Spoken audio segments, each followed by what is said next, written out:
हाँ, ये और बता देता हूँ, नाम तो उनका नहीं बताऊंगा।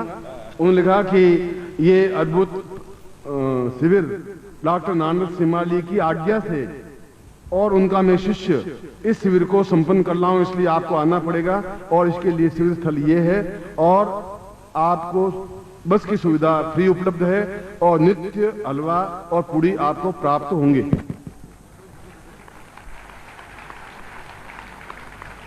चलो 1800 थे, 1801 हो गए। चलिए ये कल बताया, आज आपको पढ़ना होता, पढ़ लीजिए। और बेकार बैठे हलवा पूड़ी मिल रही है, यहाँ पर तो पूरी सब्जी मिल रही है, तुम गलती कर रहे हो। मैं कह रहा हूं मैं नहीं खिला सकता तुम्हें हलवा पूड़ी, इतना मोटा ताजे बन जाओगे आपको उठा नहीं पाऊंगा कंधे पर, इसलिए आपको थोड़ा और दुबला बनाऊंगा। मगर ये देखिए आपको उदाहरण, और नानक सिमाली को पता ही नहीं चला ये गु कहां से निकला, जमीन फोड़ फोड़ के निकल रहे, कहां से निकल रहे। और नानक सिमाली की आज्ञा से लगा रहा है बेचारा। और नानक सिमाली के पास 10 साल साधना सीखा है। अब भगवान जाने ये कौन से गुरुजी हैं, मुझे तो समझ नहीं आया, मगर होंगे। मैं इनको प्रणाम करते हुए उनके चरणों में स्पर्श करता हूं, क्या करूं। चलो डायरी में एक नाम और लिख दिया, 1800 थे, 1801। शाम तक 2-3 और पैदा हो जाएंगे। यहां तो पैदा होने लगे। मैंने कहा कि अब दीक्षा देने की जरूरत नहीं, गुरु बनाने की जरूरत है। अब तो ये फिर मैं आपको उदाहरण दे, कल गया घर में और बिल्कुल तैयार हो गया और यहाँ बांट के गए। फिर आज सुबह आए, कुछ लोगों ने अपने कुछ पत्रिका किताबें पेम्पलेट बांट के गए, कुछ लोगों ने थोक मार के भगा दिया। खैर मुझे इनको मैं आशीर्वाद देता हूं कि होंगे मेरे इस जीवन के, नहीं तो पिछले किसी जीवन के होंगे, ऐसे होंगे। मैं क्या के लिए मना करूं। 2-4 रुपए कमा रहे हैं तो कमा रहे हैं। आपको हलवा पूड़ी खाना हो तो यहाँ से उतर करके सीधा शिमला का रास्ता पकड़ लेना, गुरुदेव मिल जाएंगे वहां। और छापने के लिए पैसे नहीं उनके पास, रिसाइकिल स्टाइल निकाला हुआ है। मैं तो उनको भी प्रणाम करता हूँ, उनको भी आशीर्वाद देता हूं कि उनकी पत्नी का भरण पोषण हो, क्योंकि सीधा रास्ता है। कपड़ा पहना और दाढ़ी बढ़ाई, बाल बढ़ाए, ओ बस बोलना था ही नहीं। क्यों बोलने से पोल खुल जाएगी। अरे महाराज ब्रह्म, अरे तुम कुछ नहीं, तुम बच्चे क्या समझो, चुप रहो। हम बहुत ऊंचाई पे बात कर रहे हैं। अब कहां कितनी ऊंचाई पे महाराज, 2 झापड़ पड़ी तो सब धरती पे आ जाओगे आप, आधा घंटा लगेगा। हम तो हंस हैं, हम ये कौओं के बीच में घुटते नहीं है, झापड़ मारते हैं हम तो सीधे।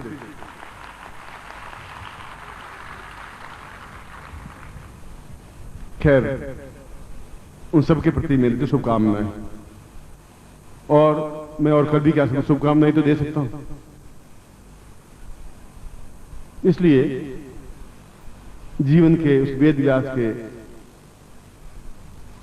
इस प्रकार से अगर कोई व्यक्ति कहे और नानक सिमाली का 10 साल साधना सीखी, अब बताइए कहां नानक सिमाली के नाम से तुम रोटी क्यों खा रहे हो, क्या है तकलीफ, मुझे कहिए ना। मैं आपको इन लोगों से चंदा इकट्ठा करके आपको दे देता हूं, 10 साल तुम्हारी रोटी भरण पोषण हो जाएगा। मैं हर एक से चुकाऊंगा, तो मैं 20-20 रुपए देने दे देंगे हर एक से। ये पाखंड क्यों फैला रहे, क्यों झूठ बोल रहे हो, क्यों छल कर रहे हो। मैं आपके सामने उदाहरण आपको तो चिपका दूं, पर चिपकाने से मेरी गरिमा घटेगी, इसलिए कि किसी का नाम आउट करना कोई सभ्यता नहीं है, सम्मान नहीं है। और झूठ बोल नहीं रहा हूं, आपके सामने उदाहरण। जीवन इस ढंग से नहीं चल सकता।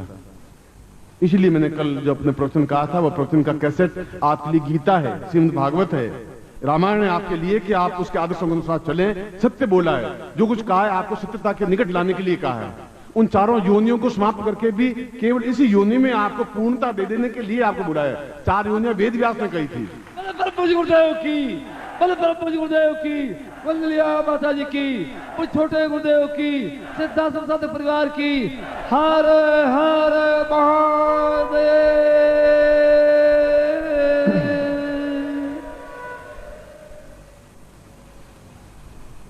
एक ऐसे रोड था, एक गुरुजी एकदम से बीच में आ गए, अपने बीच में पर्चे बांटने लगे। डुल या खड़ा डुल ने पकड़ कर कमरे में बंद कर दिया, ताला लगा दिया। 3 दिन खुला ही नहीं। 3 दिन बाद शिविर खत्म हुआ, खोल कर उसको रवाना कर दिया। लो गुरुजी महाराज, हम 3 दिन अंदर से बाहर नहीं निकल सके। गुरुजी बताइए अब हमारे गुरुजी कैसे हैं। हमारे तो यहाँ सभी एक से एक बढ़ करके व्यक्तित्व हैं। यह तो जीवन है, ऐसा स्वार्थ छल झूठ चलेगा।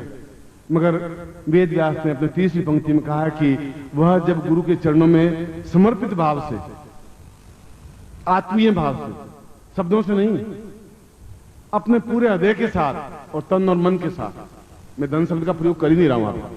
धन तुम्हारे मुबारक हो, क्योंकि मेरे पास तो जाएगा नहीं, साथ में चिता में कोई डालेगा ही नहीं। वो होगा वो भी हटा देगा। तो भर्तृहरि की बात चला रहा था, उसने जो ही पांव दिए तो उसने मंत्री ने कहा जल्दी इसको ले जाओ और ये खंभा तोड़ दो। पांव खींचे, पांव खुले नहीं, अकड़ गए पांव। वो सब समझ रहा था क्या हो रहा है। तो पिंगला ने, लोगों ने कहा कि खंभे को काट लो, महाराजा को तो निकालो बाहर, पांव तो निकालने पड़ेंगे तब ले जाएंगे। पिंगला ने कहा नहीं नहीं नहीं नहीं, इनके पांव ही काट लो, बस मरा हुआ तो है ही, पांव काटने में क्या तकलीफ है, खंभा मेरा मत काटो।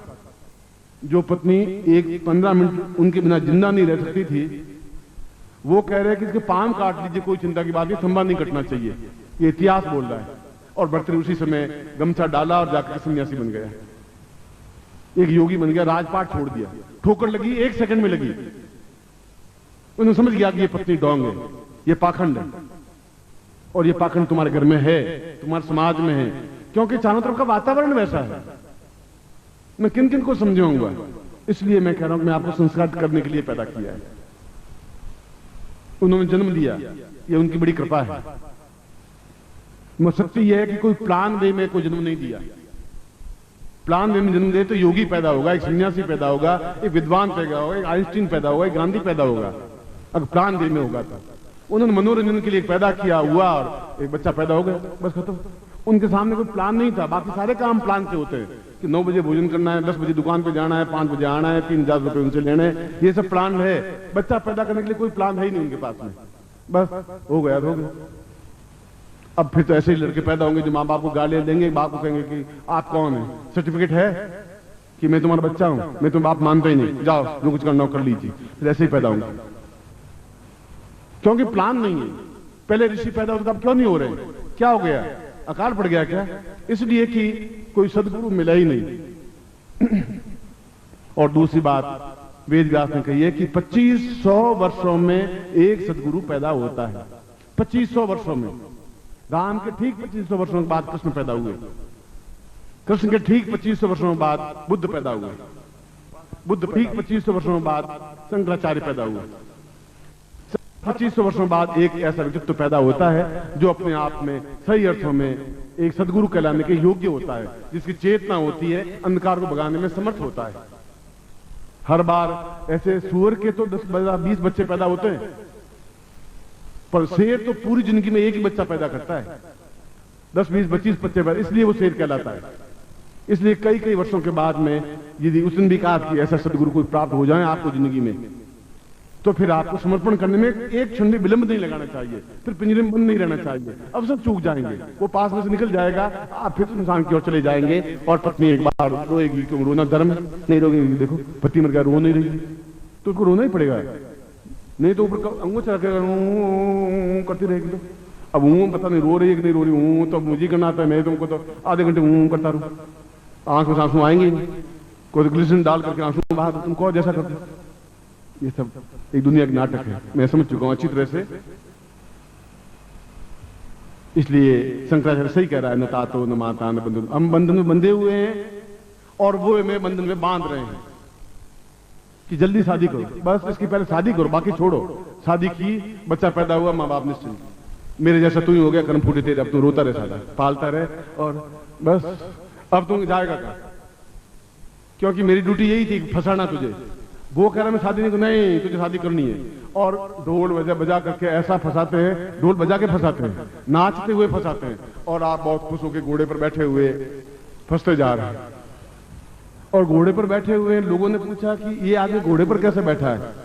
उनका गधा गधे पे बैठ नहीं सकता ना, इसे घोड़े पर बैठा हुआ,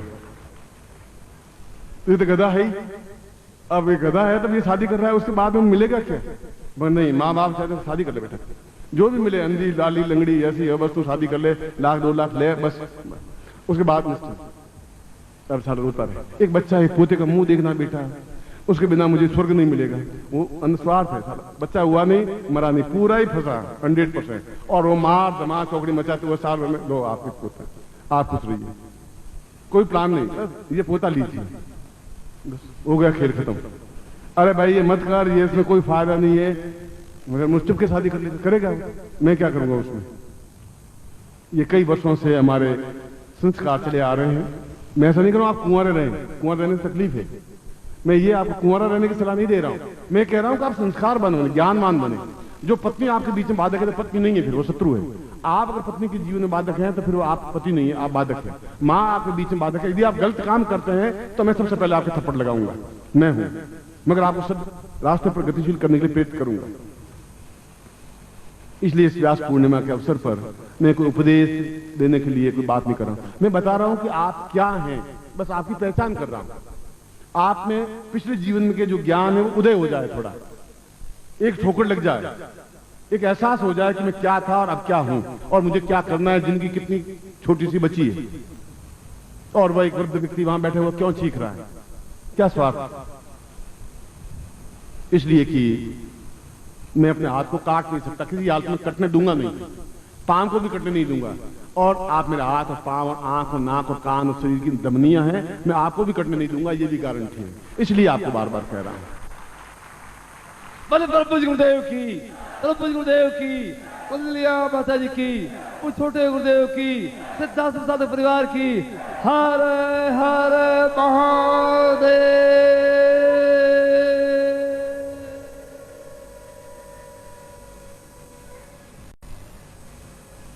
अब हम इस प्रवचन के बाद गुरु पूर्णिमा शुरू होती है। बस अब तक जो कुछ मुझे कहना था कह दिया। अब आप जो कुछ कहेंगे वो आप करेंगे। आप मुझे बिठाएंगे, बैठ जाऊंगा, आप पाँव दोगे, पाँव दूंगा, आप खींचेंगे, खींच लूंगा, जो कुछ करना है अब आपके हवाले। कल तो आज तक तो मेरे हाथ में आप थे, कल मैं बिल्कुल आपके हाथों में हूं। जो कुछ आप करें आपकी मर्जी, वो तो आपकी अब चीज है, जैसा आप करें। मगर जिंदगी के अनुभव बहुत कड़वे हैं। बिहार का एक व्यक्ति आता है और बिहारी तो बहुत महान होते हैं। मैं तो सबसे पहले उनको मन में प्रणाम करके फिर प्रवचन शुरू करता हूं कि जो इसलिए नहीं बिहार खराब, बिहार में बुद्ध पैदा हुए, बिहार में तक्षशिला थी, नालंदा